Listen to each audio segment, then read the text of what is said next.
दोस्तों, इतिहास हमेशा वही नहीं कहता जो सत्ता हमें सुनाना चाहती है। अक्सर असली सच्चाई किताबों के हाशिए पर, दस्तावेजों के पन्नों में और जनस्मृतियों में छुप जाती है। जब हम बाबा साहब डॉक्टर भीमराव अंबेडकर का नाम लेते हैं, तो हमारे सामने एक महान विधिवेत्ता, संविधान निर्माता, समाज सुधारक और दलितों, पिछड़ों की आवाज खड़ा हो जाता है। हम सुनते हैं, बाबा साहब ने हमें शिक्षा का महत्व सिखाया। बाबा साहब ने दलितों पिछड़ों को अधिकार दिलाए। बाबा साहब ने महिलाओं के लिए कानून बनाए। बाबा साहब ने छुआछूत और मनुवाद की नींव हिलाई। लेकिन साथियों, क्या आपने कभी यह सवाल पूछा कि जब बाबा साहब इतने बड़े सुधार ला रहे थे, तो उन्हें सबसे ज्यादा विरोध किससे झेलना पड़ा? क्या वह विरोध सिर्फ समाज से था? क्या वह केवल मंदिरों और शास्त्रों तक सीमित था? नहीं, असल विरोध सत्ता के शीर्ष पर बैठी उन ताकतों से था जो ऊपर से मुस्कुराती थीं, सम्मान दिखाती थीं, लेकिन अंदर ही अंदर अंबेडकर के हर सुधार की जड़ काट रही थीं। यही असली कहानी है। बाबा साहब और उनके संघर्ष की शुरुआत की दोस्तों, वीडियो में हम आगे बताएंगे। वह असली चेहरा कौन था जिसने बाबा साहब का अंदर ही अंदर विरोध किया, कभी खुलकर विरोध का सामना नहीं कर पाया था और अंदर से छुरा घोंपने का काम करता रहा। आप सोच रहे होंगे शायद गांधी होंगे, नहीं नेहरू होंगे, नहीं तो फिर कौन हो सकता है? तो दोस्तों घबराइए मत, हम आपके सामने उस चेहरे को भी लाएंगे। बस आप हमारे वीडियो के साथ अंत तक जरूर बने रहें, क्योंकि आधी अधूरी जानकारी बहुत ही खतरनाक साबित हो सकती है। तो दोस्तों, वीडियो में आगे बढ़ने से पहले हम चाहेंगे इस वीडियो को अधिक से अधिक लोगों तक पहुंचाने में हमारी मदद करें। उसके लिए आप इंस्टाग्राम, फेसबुक, व्हाट्सएप, सभी जगह पर आप ज्यादा से ज्यादा शेयर करें, ताकि हर वह बहुजन जान सके कि किसने हमारे लिए संघर्ष किया और दुख सहे, किसने हम सबके लिए अपने परिवार बच्चों की कुर्बानी दी, हमारे हक के लिए लड़ाई लड़ी है। और हाँ दोस्तों, आप हमारे चैनल को सब्सक्राइब अवश्य करें, लाइक करें और कमेंट में अपने प्रतिक्रिया अवश्य दें, जिससे हमें मोटिवेशन मिले और हम आपके लिए ऐसी ही जानकारी आप तक पहुंचाते रहें। और हाँ, आप अपने जिला व राज्य का नाम कमेंट में लिखना ना भूलें, जिससे हमें भी पता चले कि आप हमारा यह वीडियो कहाँ से देख रहे हैं, बाबा साहब के विचार कहाँ तक पहुंच रहे हैं। तो दोस्तों आइए वीडियो की तरफ बढ़ते हैं और वीडियो को हम शुरुआत से शुरू करते हैं। बाबा साहब का जन्म 1891 में महू, मध्य प्रदेश में हुआ। एक दलित परिवार में हुआ था। उनका जन्म एक महार जाति में लेने के कारण बचपन से ही अपमान और भेदभाव का सामना करना पड़ा। उस समय महार जाति अछूत मानी जाती थी। बाबा साहेब अंबेडकर को स्कूल में अलग बैठाया जाता था और पानी के लिए तरसना पड़ता था। प्यास के कारण उनका गला सूख जाता था। फिर भी कोई उन्हें नल या मटके से पानी पीने को तो दूर की बात है, छूने तक नहीं दिया जाता था। अछूत कहे जाना, यह सब उनके जीवन का हिस्सा था। लेकिन बाबा साहब अंबेडकर ने ठान लिया कि वे शिक्षा को हथियार बनाएंगे और इसी से व्यवस्था को चुनौती देंगे। उन्होंने अमेरिका से लेकर लंदन तक उच्च शिक्षा प्राप्त की और फिर भारत लौटकर साफ कहा, हम बराबरी की भीख नहीं मांगेंगे, हम उसे छीनेंगे जिसे तुमने धर्म और परंपरा के नाम पर हमसे छीन लिया है। यही आवाज सत्ता की नींव हिला दी। सत्ता में बैठे लोगों ने अंबेडकर को रोकने के लिए हर तरह की चाल चली। कभी कहा गया ये परंपराओं पर हमला है, कभी कहा गया ये धर्म को तोड़ रहे हैं और कभी कहा गया ये समाज को बांट देंगे। जब उन्होंने मनुस्मृति दहन किया तो कहा गया कि धार्मिक भावनाएं आहत हो रही हैं। जब उन्होंने दलितों को आरक्षण दिलाने की कोशिश की तो कहा गया देश टूट जाएगा। और जब उन्होंने महिलाओं को अधिकार दिलाने की कोशिश की तो कहा गया कि परिवार बर्बाद हो जाएगा। सोचिए जरा, जिस समाज में औरत को पराया धन सिखाया जाता था, उसी समाज में अंबेडकर कह रहे थे कि औरत को बराबरी का हक मिलना चाहिए। यह सिर्फ सुधार नहीं था, यह सीधी क्रांति थी। अब सवाल था, इस विरोध का सबसे बड़ा चेहरा कौन था? अक्सर हम सुनते हैं कि अंबेडकर के गांधी और नेहरू से मतभेद थे। यह सच है, गांधी से पूना पैक्ट के समय गहरा टकराव हुआ। नेहरू से भी कई मुद्दों पर असहमति रही, लेकिन गांधी और नेहरू के मतभेद वैचारिक स्तर पर थे।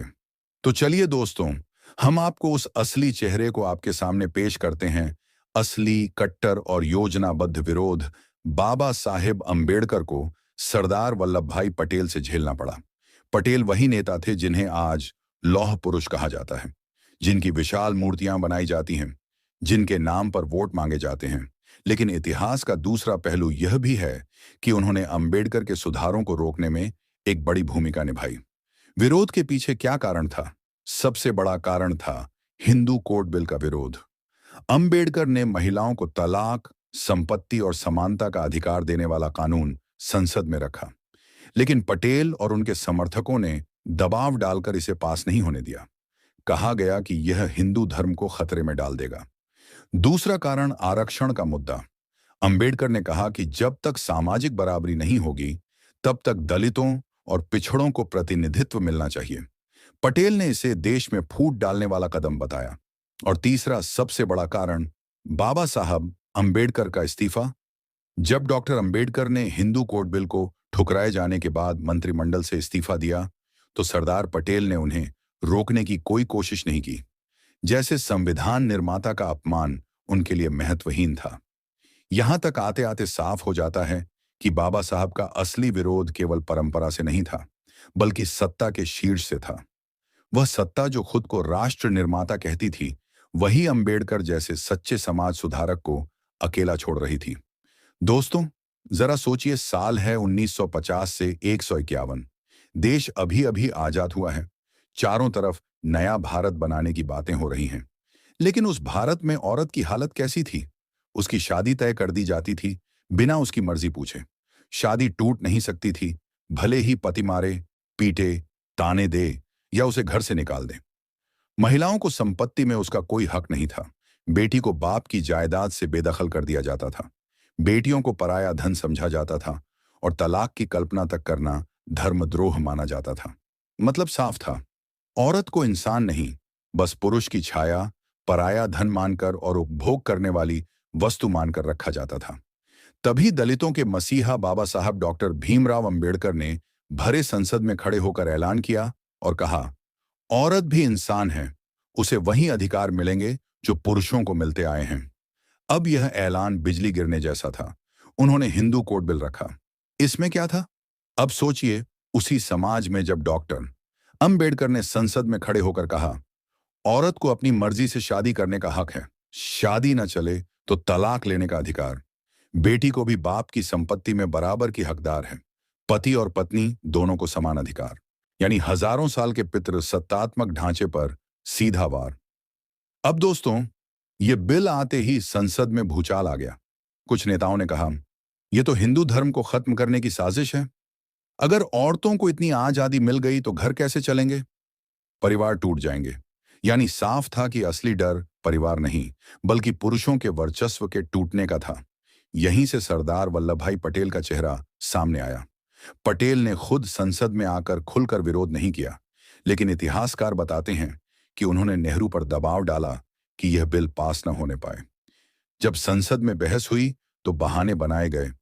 अभी समय सही नहीं है, कहा गया, लोग नाराज हो जाएंगे, और आखिरकार बिल को ठंडे बस्ते में डाल दिया गया।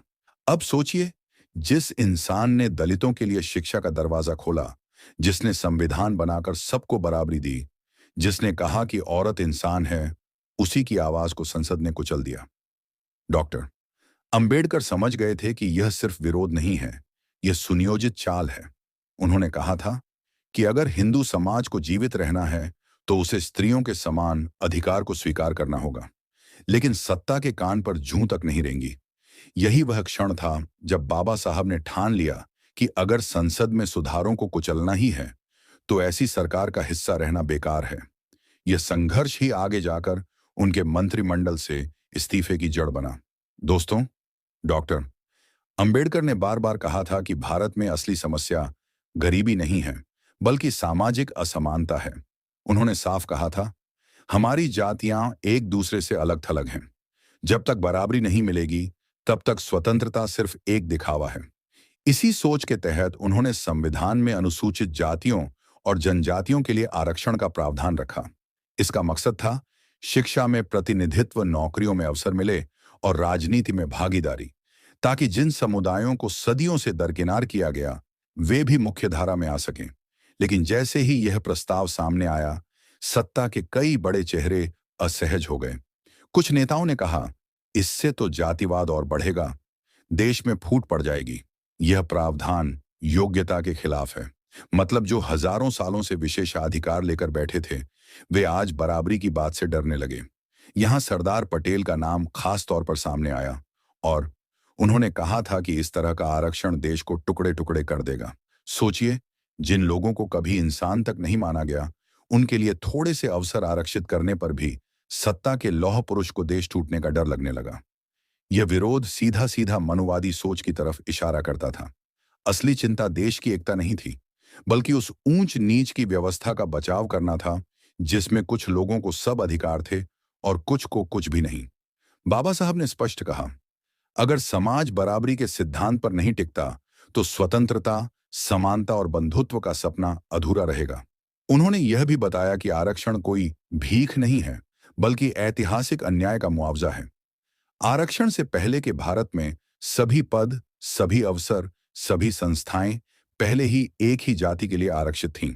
फर्क इतना था कि वह आरक्षण अघोषित और अन्यायपूर्ण था। बाबा साहब अंबेडकर के प्रस्ताव को सुनकर संसद में खामोशी थी। सत्ताधारी यह कहना चाहते थे कि दलित, पिछड़े बराबरी के हकदार नहीं हैं। फिर भी संसद में अंबेडकर को अकेला खड़ा रहना पड़ा। कई बार उन्हें समझाने की कोशिश की गई कि समाज तैयार नहीं है, लेकिन डॉक्टर बाबा साहब अंबेडकर का जवाब हमेशा एक ही रहा, अगर समाज तैयार नहीं है तो हमें समाज को तैयार करना होगा। बिना समान अवसरों के लोकतंत्र सिर्फ एक मुखौटा है। आखिरकार संविधान में आरक्षण का प्रावधान जुड़ा, लेकिन बाबा साहब जानते थे कि यह संघर्ष आगे भी जारी रहेगा। सत्ता का डर, उच्च जातियों का विरोध और नेताओं की चुप्पी यह दिखाती थी कि अंबेडकर का असली विरोध किसी एक व्यक्ति से नहीं, बल्कि पूरी व्यवस्था से था। और उस व्यवस्था के सबसे बड़े संरक्षक सत्ता के शीर्ष चेहरे, जिनमें पटेल भी शामिल थे। दोस्तों, 1947 में जब भारत आजाद हुआ, तब सबसे बड़ी जिम्मेदारी थी एक लोकतांत्रिक संविधान का निर्माण। इसके लिए संविधान सभा बनाई गई और डॉक्टर भीमराव अंबेडकर को ड्राफ्टिंग कमेटी का अध्यक्ष नियुक्त किया गया। यह एक ऐतिहासिक क्षण था। एक दलित, जिसे सदियों तक अछूत कहा गया, अब पूरे देश के लिए कानून लिखने वाला था। बाबा साहब ने संविधान बनाते समय 3 मूल सिद्धांत रखे: समानता, जाति, धर्म, लिंग के आधार पर कोई भेदभाव नहीं होना चाहिए, हर नागरिक को बोलने, सोचने, धर्म मानने की आजादी, और समाज में भाईचारा और न्याय मिले। उन्होंने साफ कहा, राजनीतिक समानता बिना सामाजिक और आर्थिक समानता के अधूरी है। लेकिन जैसे ही अंबेडकर ने इन सिद्धांतों को संविधान में लिखना शुरू किया, विरोध की आवाजें सत्ता के भीतर से आने लगीं। जब उन्होंने दलितों और पिछड़ों के लिए राजनीतिक प्रतिनिधित्व का सुझाव दिया, तो कहा गया कि यह देश को बांट देगा। जब उन्होंने धर्म और राज्य को अलग रखने की बात की, तो कहा गया कि यह भारत की परंपरा पर हमला है। और जब उन्होंने समान नागरिक अधिकार लिखे, तो कुछ नेताओं ने तर्क दिया कि यह हिंदू समाज की संरचना के खिलाफ है। यहीं सरदार पटेल का नाम फिर से सामने आता है। पटेल ने कई बार कहा कि संविधान बहुत ज्यादा पश्चिमी है और यह भारतीय परंपराओं के अनुरूप नहीं है। इतिहासकारों का मानना है कि पटेल समानता और आरक्षण के प्रावधानों को लेकर असहज थे। उन्होंने संविधान सभा में कई मौकों पर कहा कि देश की एकता के लिए हिंदू समाज को कमजोर नहीं करना चाहिए। अब सोचिए, बराबरी का कानून लिखने वाले को ही यह सुनना पड़ा कि उसके विचार देश को कमजोर कर देंगे। गांधी और नेहरू से अंबेडकर के मतभेद विचारधारा पर थे, लेकिन पटेल का विरोध ज्यादा गहरा और रणनीतिक था। गांधी अंबेडकर से बहस करते थे, लेकिन उनकी भूमिका जनता के बीच थी। नेहरू कई बार अंबेडकर के सुझावों को मान भी लेते थे, लेकिन पटेल सत्ता के प्रशासनिक और राजनीतिक पहरेदार थे। उनका दबाव सीधा फैसलों पर पड़ता था। इन सब के बीच बाबा साहब दिन रात संविधान लिखने में लगे रहे। उन्होंने कहा, मैं ऐसे संविधान को स्वीकार नहीं करूंगा जिसमें समानता की गारंटी ना हो। उनकी यह जिद ही थी कि संविधान में मौलिक अधिकार, आरक्षण, दलितों और महिलाओं का प्रतिनिधित्व और धर्मनिरपेक्षता जैसी धाराएं शामिल हो पाईं। लेकिन हर बार, हर प्रावधान पर उन्हें समझाना, लड़ना और विरोध सहना पड़ा। यानी संविधान सिर्फ एक किताब नहीं, बल्कि अंबेडकर बनाम सत्ता की लड़ाई का दस्तावेज भी है। दोस्तों, जब हम संविधान पढ़ते हैं तो हमें उसमें बराबरी और न्याय की गारंटी दिखती है, लेकिन इसके पीछे जो संघर्ष है, जो विरोध है, जो अपमान है, वह अक्सर छुपा दिया गया। और उस विरोध का सबसे बड़ा प्रतीक सत्ता के लौह पुरुष सरदार पटेल बने। जैसा कि हमने पहले देखा, हिंदू कोड बिल बाबा साहब की सबसे बड़ी सामाजिक क्रांति थी। उन्होंने चाहा कि भारतीय औरत भी इंसान कहलाए, उसके अधिकार कानून में दर्ज हों। लेकिन संसद ने बहाने बनाए, अभी समय ठीक नहीं है, समाज तैयार नहीं है, लोग नाराज हो जाएंगे। नेहरू ऊपर से समर्थन करते रहे, लेकिन दबाव में झुक गए। सरदार पटेल और अन्य नेताओं ने खुलकर कहा, यह कानून हिंदू धर्म की जड़ें हिला देगा। फिर क्या था? नतीजा यह हुआ, पटेल जैसे कट्टर विरोधी बिल पास नहीं होने दिया और बाबा साहब का सपना अधूरा रह गया। बाबा साहब ने इसे सिर्फ व्यक्तिगत हार नहीं माना, बल्कि इसे महिलाओं और दलितों की आजादी पर हमला समझा। उन्होंने साफ कहा, मैं ऐसे सरकार का हिस्सा नहीं रह सकता जो समाज सुधार की राह में सबसे बड़ी बाधा बन जाए। उनका गुस्सा जायज था। सोचिए, वही अंबेडकर जिन्होंने संविधान लिखकर देश को लोकतंत्र किया, उनकी ही आवाज संसद में कुचल दी गई। 1951 में डॉक्टर अंबेडकर ने मंत्रिमंडल से इस्तीफा दे दिया। यह इस्तीफा सिर्फ एक पद छोड़ना नहीं था, बल्कि सत्ता को आईना दिखाना था। उन्होंने कहा, मेरे लिए पद की गरिमा से ज्यादा महत्वपूर्ण है इंसाफ। अगर महिलाएं और दलित बराबरी नहीं पाएंगे तो यह आजादी अधूरी है। अब ध्यान दीजिए, जब अंबेडकर ने इस्तीफा दिया तो संसद में माहौल कैसा था? नेहरू ने औपचारिक बयान दिया, लेकिन उन्हें रोकने की ठोस कोशिश नहीं की। सरदार पटेल ने तो चुप्पी साध ली, जैसे यह मुद्दा उनके लिए कोई मायने ही न रखता हो। क्या यह सिर्फ चुप्पी थी? नहीं, यह सत्ता की स्वीकृति थी कि वे बाबा साहब की राह में बाधा बनकर खड़े थे और उन्हें जाने देना ही ठीक समझा।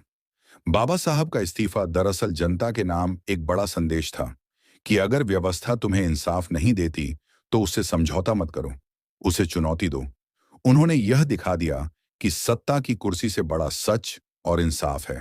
इस्तीफे के बाद बाबा साहब ने खुद को और ज्यादा सामाजिक आंदोलन में झोंक दिया।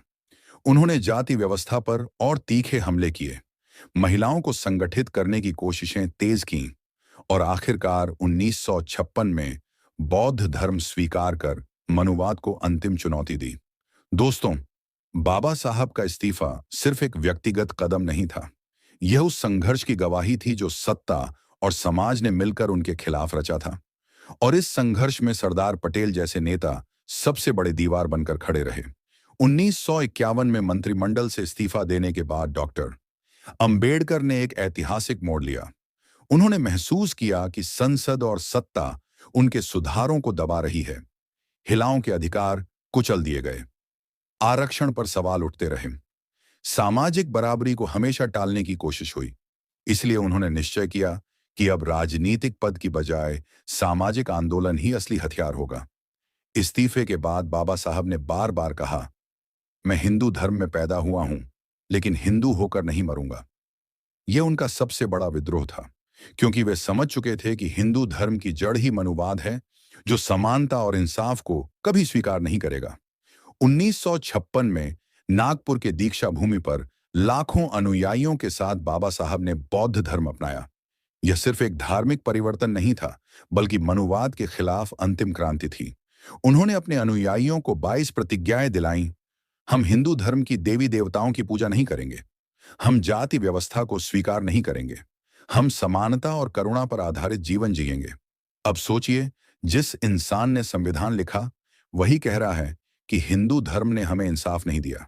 सत्ता को इससे सबसे ज्यादा डर था, क्योंकि अगर करोड़ों लोग अंबेडकर के साथ खड़े होकर मनुवाद को ठुकरा देंगे तो वह पूरी सत्ता संरचना हिल जाएगी। यही वजह थी कि अंबेडकर की बौद्ध दीक्षा को इतिहास की किताबों में छोटा कर दिया गया और पटेल नेहरू की मूर्तियों और महिमाओं को बढ़ा। इस्तीफे और लगातार संघर्षों के बाद बाबा साहब की सेहत बिगड़ने लगी, लेकिन अंतिम समय तक वे लिखते रहे। उनकी किताब बुद्ध और उनका धम्म आज भी इंसाफ और बराबरी का घोषणा पत्र मानी जाती है। बाबा साहब का निधन 6 दिसंबर 1956 के बाद सत्ता ने उन्हें श्रद्धांजलि तो दी, लेकिन असलियत में उनके संघर्ष और उनकी चेतावनी को दबाने की कोशिश की। उन्हें संविधान निर्माता के रूप में तो याद किया गया, लेकिन उनके सामाजिक सुधारों और सत्ता से टकराव को छुपा दिया गया। पटेल और नेहरू जैसे नेताओं को राष्ट्रनायक बना दिया गया, जबकि अंबेडकर की चेतावनी को हाशिए पर डाल दिया गया। दोस्तों, इस्तीफे के बाद का अंबेडकर और भी क्रांतिकारी हो गया। उन्होंने सत्ता से समझौता नहीं किया, बल्कि नया रास्ता चुना, बौद्ध धर्म का रास्ता, समानता का रास्ता। और यही उनकी असली जीत थी, क्योंकि उन्होंने दिखा दिया कि अगर सत्ता तुम्हें दबाए तो इतिहास की धारा बदलने का साहस खुद करो। 6 दिसंबर 1956 को डॉ अंबेडकर ने दुनिया को अलविदा कह दिया। नागपुर में बौद्ध धर्म दीक्षा के सिर्फ 54 दिन बाद उनका जाना करोड़ों अनुयायियों के लिए गहरा सदमा था। लेकिन यह केवल एक इंसान का निधन नहीं था, यह उस आवाज का मौन करना था जो सत्ता को हर रोज चुनौती देती थी। सत्ता की रणनीति मूर्तियों तक सीमित करना। बाबा साहब के निधन के बाद सत्ताधारियों ने एक अजीब खेल खेला। उन्हें संविधान निर्माता की औपचारिक उपाधि दी गई, जगह जगह उनकी मूर्तियां स्थापित की गईं, लेकिन उनके विचारों को किताबों से गायब कर दिया गया। सोचिए, जिस इंसान ने हिंदू कोड बिल जैसे क्रांतिकारी कदम उठाए, उस पर इतिहास की किताबों में मुश्किल से 2-3 पन्ने लिखे गए। यह कोई भूल नहीं थी, यह सुनियोजित रणनीति थी। बाबा साहब के योगदान को छोटा करने के लिए दूसरे नेताओं का महिमा मंडन किया गया। सरदार पटेल को लौह पुरुष बना दिया गया, नेहरू को भारत रत्न और आधुनिक भारत का निर्माता कहा गया, लेकिन अंबेडकर को सिर्फ संविधान लेखक कहकर सीमित कर दिया गया। इससे यह भ्रम पैदा किया गया कि सामाजिक न्याय और बराबरी के मुद्दे उतने अहम नहीं थे जितना सत्ता और राष्ट्र निर्माण का मुद्दा था। लेकिन सत्ताधारियों की चाल पूरी तरह सफल नहीं हुई।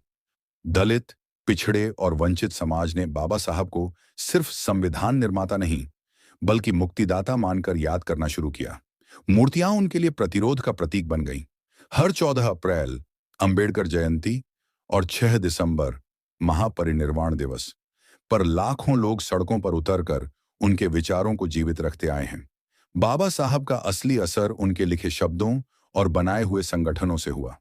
उनकी किताबें जैसे अनाहिलेशन ऑफ कास्ट और बुद्ध और उनका धम्म आज भी नई पीढ़ी को आग की तरह जलाती हैं। उनके अनुयायियों ने बहुजन आंदोलन खड़ा किया, जिससे सत्ता बार बार हिलती रही। सत्ता ने सोचा था कि अंबेडकर को इतिहास में एक मूर्तियों वाले नेता तक सीमित कर दिया जाएगा, लेकिन हुआ उल्टा। जितनी बार उन्हें दबाया गया, उतनी बार उनकी विचारधारा और तेज होकर लौटी। आज भी भारत में जाति और बराबरी की बहस जब भी उठती है, बाबा साहब का नाम सबसे आगे होता है। दोस्तों, अंबेडकर के निधन के बाद सत्ता ने उन्हें एक प्रतीक बना दिया, लेकिन विचारों से काट दिया। पटेल और नेहरू जैसे नेताओं की महिमा बढ़ाई गई, जबकि अंबेडकर को संविधान निर्माता के एक छोटे खांचे में बंद करने की कोशिश हुई। लेकिन जनता ने इस साजिश को पूरी तरह सफल नहीं होने दिया। बाबा साहब ने सिर्फ संविधान नहीं लिखा था, उन्होंने एक सपना देखा था। जाति का खात्मा, औरतों की बराबरी, श्रमिकों का सम्मान और शिक्षा का अधिकार हर इंसान तक पहुंचना। लेकिन सच पूछो तो यह सपना अभी भी अधूरा है।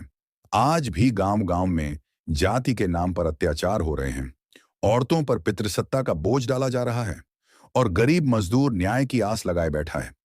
बाबा साहब ने चेताया था कि लोकतंत्र सिर्फ कागज पर नहीं, जमीन पर भी होना चाहिए। लेकिन आज सत्ता और पूंजी का गठजोड़ उसी लोकतंत्र को खोखला कर रहा है। शिक्षा और स्वास्थ्य बाजार के हवाले कर दिए गए हैं और आम जनता फिर से हाशिए पर धकेली जा रही है। यह वही स्थिति है जिसके खिलाफ बाबा साहब ने पूरी जिंदगी संघर्ष किया। आज भी अंबेडकर के विचारों के सामने कई नई दीवारें खड़ी की जा रही हैं। जब आरक्षण की बात होती है, कहा जाता है काबिलियत का अपमान है।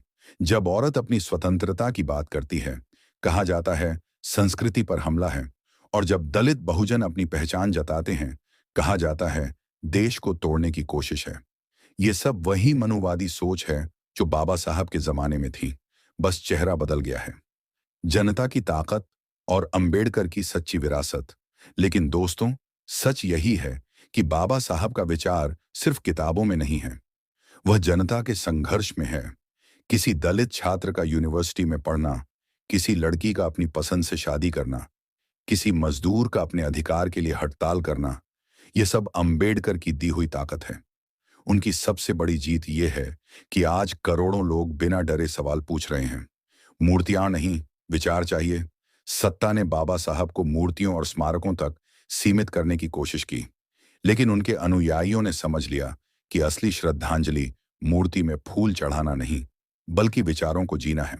और यही कारण है कि आज भी उनका नाम सत्ता को बेचैन करता है। दोस्तों, बाबा साहब की लड़ाई आज भी जारी है। उन्होंने हमें रास्ता दिखाया। शिक्षित बनो, संगठित रहो और संघर्ष करो। अगर हमें सचमुच उनके सपनों का भारत बनाना है, तो हमें उनकी अधूरी लड़ाई को पूरा करना होगा। और वह लड़ाई है बराबरी, न्याय और इंसानियत की। डॉक्टर भीमराव अंबेडकर का सबसे कट्टर विरोधी सत्ता और मनुवादी सोच थी। कभी पटेल जैसे नेताओं के रूप में, कभी संसद की चुप्पी में और कभी समाज की परंपराओं में। लेकिन उनके विचार आज भी जिंदा हैं और हर नई पीढ़ी को नया साहस देते हैं। अंबेडकर की विरासत यही कहती है, मूर्तियों से नहीं, विचारों से जियो। तो दोस्तों, आज की वीडियो में बस यही तक। मिलते हैं नेक्स्ट वीडियो में। तो दोस्तों, आपसे फिर से एक बार रिक्वेस्ट करते हैं कि बाबा साहब के संदेश को अधिक से अधिक लोगों तक पहुंचाएं और हाँ, चैनल को सब्सक्राइब अवश्य करें। वीडियो को लाइक करना ना भूलें और कमेंट में जरूर जय भीम जरूर लिखें।